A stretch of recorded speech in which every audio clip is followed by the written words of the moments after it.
Gang, it's Caprice. What is on the news today?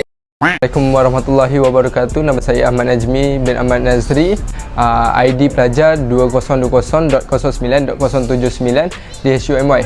Hari ini saya akan menceritakan sedikit mengenai kawasan pelancongan bersejarah Machu Picchu yang terletak di Peru.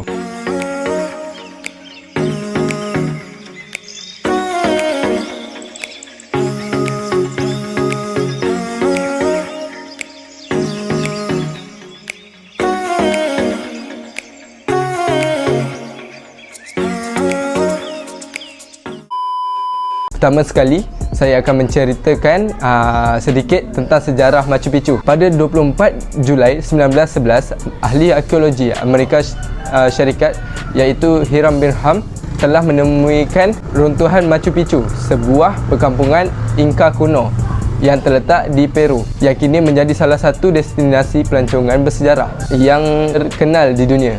Machu Picchu pada asalnya, Machu bermaksud lama ataupun kuno dan Picchu bermaksud gunung ataupun puncak. Machu Picchu adalah kubu Inca yang terletak di pegunungan Andes di Peru, di atas lembah sungai Urubamba. Dibina pada abad ke-15 dan kemudian ditinggalkan. Ianya terkenal dengan dinding batu keringnya yang canggih yang menyatukan blok besar tanpa menggunakan mortar bangunan menarik yang bermain dengan penjajaran astronomi dan pemandangan panorama. Machu Picchu terletak pada ketinggian lebih dari 7,000 kaki dari permukaan laut di pegunungan Andes. Machu Picchu adalah destinasi pelancongan yang paling banyak dikunjungi di Peru. Sebagai simbol Empire Incan, kaum Incan, dan dibina sekitar tahun 1450. Machu Picchu dilantik sebagai tapak warisan dunia UNESCO pada tahun 1983 dan dinamakan sebagai salah satu 7 keajaiban dunia baru pada tarikh 29 Disember 2010. Secara umum, semua sejarawan bersetuju apabila mengatakan bahawa Machu Picchu digunakan sebagai tempat tinggal bagi bangsawan Inca setelah penaklukan Sepanyol pada tahun 1532. Setelah Tupac Amaru, pemberontak Inca terakhir, ditangkap, Machu Picchu ditinggalkan kerana tidak ada alasan untuk tinggal di sana lagi.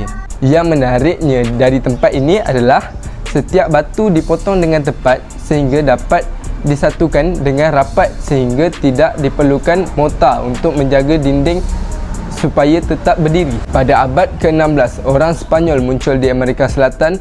Malapetaka menimpa Inca bersama dengan kempen ketenteraan yang dilakukan oleh para penakluk. Pada tahun 1572, dengan kejatuhan ibu kota Inca terakhir, pemerintahan mereka berakhir. Machu Picchu, harta pusaka kerajaan yang pernah dikunjungi oleh Maharaja Besar, musnah.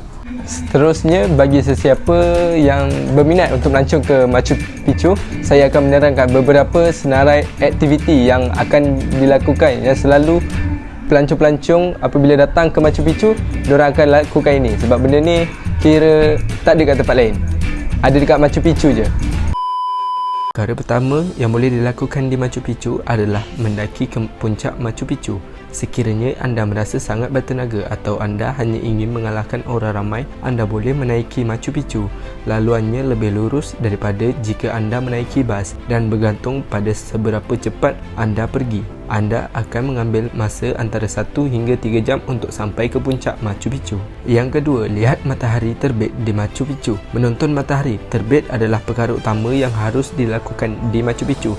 Bukankah lebih bagus untuk mendakwa bahawa anda telah menyaksikan matahari terbit dari Machu Picchu? Aktiviti yang ketiga adalah melihat binaan kuil matahari. Kuil matahari atau dikenali sebagai Torreon adalah salah satu bangunan terpenting di Machu Picchu dan merupakan salah satu contoh terbaik dari binaan batu Inca yang dapat dijumpai. Kuil matahari dianggap telah digunakan untuk pemerhatian astronomi pada masa lalu. Mengunjungi kuil matahari adalah perkara utama yang harus dilakukan di Machu Picchu. Kuil matahari mempunyai kepentingan agama yang tinggi bagi orang Inca. Aktiviti yang keempat, menyaksikan Intihuatana. Satu lagi pemandangan yang menarik di Machu Picchu adalah Intihuatana, batu ukiran penting yang digunakan sebagai alat astronomi oleh kaum Inka, iaitu ianya merupakan kepercayaan kaum Inkan. Selain itu, anda juga boleh melawat Inca Drawbridge dan mengunjungi wilayah pertanian Inka, iaitu salah satu pencapaian hebat kaum Inka adalah kemampuan mereka untuk menyesuaikan kawasan pergunungan Andes untuk aktiviti pertanian. Dan melawat Inca Drawbridge dan mengunjungi wilayah pertanian Inka, iaitu salah satu pencapaian hebat kaum Inka adalah kemampuan mereka untuk menyesuaikan kawasan pergunungan Andes untuk aktiviti pertanian. Terdapat banyak lagi aktiviti yang boleh dilakukan di Machu Picchu. Sekian, terima kasih. Apa pendapat anda?